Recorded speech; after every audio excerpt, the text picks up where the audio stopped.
So here is my Jurassic Park light gun cabinet, primarily for light guns. Let me move that. Primarily for light guns, but I have these two auxiliary USBs here, and I have my arcade buttons up here using a Dragonwise controller. Here's an aim track light gun. It works with the Sinden light gun, or even if you want to use like a Wii remote, you can use it on this. They have a couple of options. But I actually really enjoy pinball games, like a lot. And I can absolutely bind these keys, even though they're running a Dragonwise controller, onto Pinball FX3. And I'll show you how to do that in this video. I'll also share with you the idea of the Ipac controller, which is a superior controller but a little more pricey. But if you're building the ultimate arcade machine, you probably want to go with the Ipac. Furthermore, I went out and bought 2 additional yellow buttons. I just grabbed these on eBay. And I'm debating, because I like pinball so much, and I'm about to show you how I can get it to work, I'm debating whether to drill a hole here on the side, and then I could use it as a flipper. And if I drill it a little bit behind the control board here, it'll go right into the back of the system, and I can wire it right up. And so my hand is big enough that I can still hit the button, and then just do it on both sides. I went with yellow. So let me know, do you think a little yellow button on the side would be all right if I do it correctly? But I want to show you that whether I do that or not, the way in which I would wire this up so you can play it in a pinball game, which tends to only have keyboard and mouse as far as options, I'll share with you how to do that in this video. So this is the Ipac 2 controller here. You just get like a little USB cable, and that then goes to USB type A, and you can plug it into your computer. So you see here, you got player 1 on the left, player 1 on the right. You start with ground, you have right, left, up, and down. You have switch 1 through switch 8. You then go down and you have a coin button, a start button, and then you have 2 auxiliary buttons here. Same thing happens whether you want to do first player or second player. You can easily run wires and tighten them. It does have a little control module there in the middle.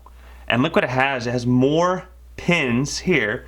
And if you read it, it's for 2 additional trackballs, 1 for player 1, 1 for player 2, and 2 spinners, 1 for player 1 and 1 for player 2. Well, it says expansion. Spinner expansion 1, expansion 2. So any other kind of expansion device you might throw on here. I'm sure someone out there has something they use it for. It has the holes here for easily mountable, and that's on the back. I did order this one straight from Ultimark's website, and he gave me some free shipping, but I did pay for this particular unit. And if you're building the ultimate arcade machine, you definitely want to look into these Ipac controllers, especially if you're running it on a PC. It's just going to give you the ultimate flexibility and the best compatibility without a ton of additional software. So this is the software I use, xpadder. You can go ahead and download it free on xpadder.net. And again, you can use this anytime you want to map a controller, whether it be an arcade stick or an Xbox 360 controller, and map those buttons to keys that are on your keyboard, any key. So directional keys, spacebar, shift, all that stuff. It's pretty cool. So I built this arcade stick a few months ago, and I went ahead and customized a right and a left button on the right and left. And that's why I'm using this in this video, because it's kind of like a pinball setup. So what I'm going to do is do left and right flipper, and then the plunger. And so that's what we're setting up. Even though I started this video off showing you that I could do the keys at the top of my cabinet, I just didn't think that was as fun as this would be. So that's what I'm doing for this video. But remember, ultimately, I'm going to install 2 new buttons on the outside of my arcade cabinet, and then do exactly what I'm showing you in this video to those 2 buttons. All right, so I have the xpadder software open. So you can see here I added the D-pad, and you can do this with the stick as well. And you can do triggers and buttons, all sorts of things. But really, I just need 3 buttons. I need to be able to use my plunger. Maybe I want to do tilt as well, and then also my left and right flipper. So I got my left and right flipper, button 9 and 10 here. And then let me go ahead and add like tilt, and then maybe a couple others over there. And so I can even bind all these buttons. So there's all my buttons, 1 through 9, 1 through 10. So you have 8 on the front here, 2 on the side. 8, 2, 8, 2, right? Okay. Now you press OK, and you can assign the buttons. So I'm clicking my left side button, and I want that to be my right paddle. So I'll click this, and I want to go ahead and say none to delete the escape that was on there. And then I'm just going to go ahead and press left shift here. Click it, and then I believe you could just hit X here. Okay, cool. Or you can use your actual physical keyboard, or you can use the virtual keyboard here. Okay, so I got my left and my right. I want return to be my my plunger, and then tilt, I believe is space bar. Let me do space there. All right, so now let me just double check my controls. Okay, so this is tilt and plunger here. All right, now we're gonna go into coin ops.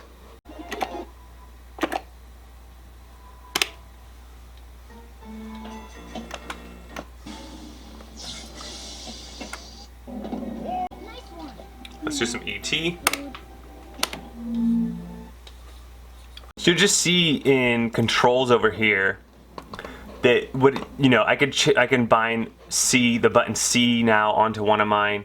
I already did enter. My nudge I already did. My nudge left and right I didn't. I can go ahead and bind left control and right control, and then wizard, and then any kind of extra visuals or things like that. I can bind all that to this gamepad here, but I have the primary ones done right now. So let's go ahead and launch our game.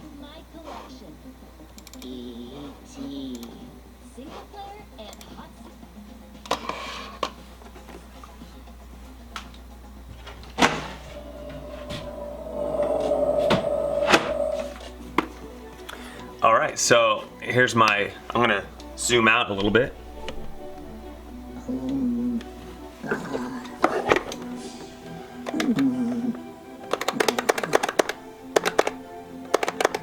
I'll be right here.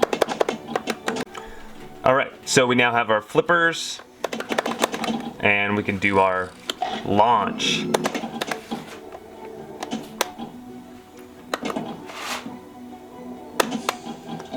Oh, whoops, I accidentally hit both. Well, I got a free ball. Nice one. So as you see, I am now playing pinball with a Dragonwise encoder board, which is a much cheaper encoder board than the Ipac 2. Now the problem with it though is you have to bind those keys specifically with xpadder or some other kind of software.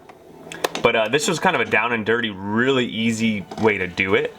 As you see, it didn't cost me much money, and it's working. Man, look at those sides. I should get a free ball. Okay, they gave me a free ball. But you'll notice that people who build these like huge arcade machines that do everything, like they have the light gun, they have, the visual pinball, they have a trackball, they have a spinner. The Ipac is by far the way to go. But what I did here is I took a cabinet that's primarily for light gun games, playing light gun games. And this would look cooler on a vertical screen, but again, if you don't have a lot of space, you can turn something that has one purpose into multi-purposes here. And so, let me know if you think I should drill that hole or not on the side of my cabinet. But I think I might do it. I think it would be a lot more comfortable to be grabbing the sides of this cabinet. All right, so that's working good. I even start select out because my keys are still, and then go back to coin ops. There we go. We can browse the games. American Dad. And remember, you have Future Pinball, Visual Pinball, Pinball FX2, Pinball FX3, and then there's a lot of pinball games for consoles out there as well, if you're into pinball. Don't forget to like and subscribe, and we'll catch you on the next one.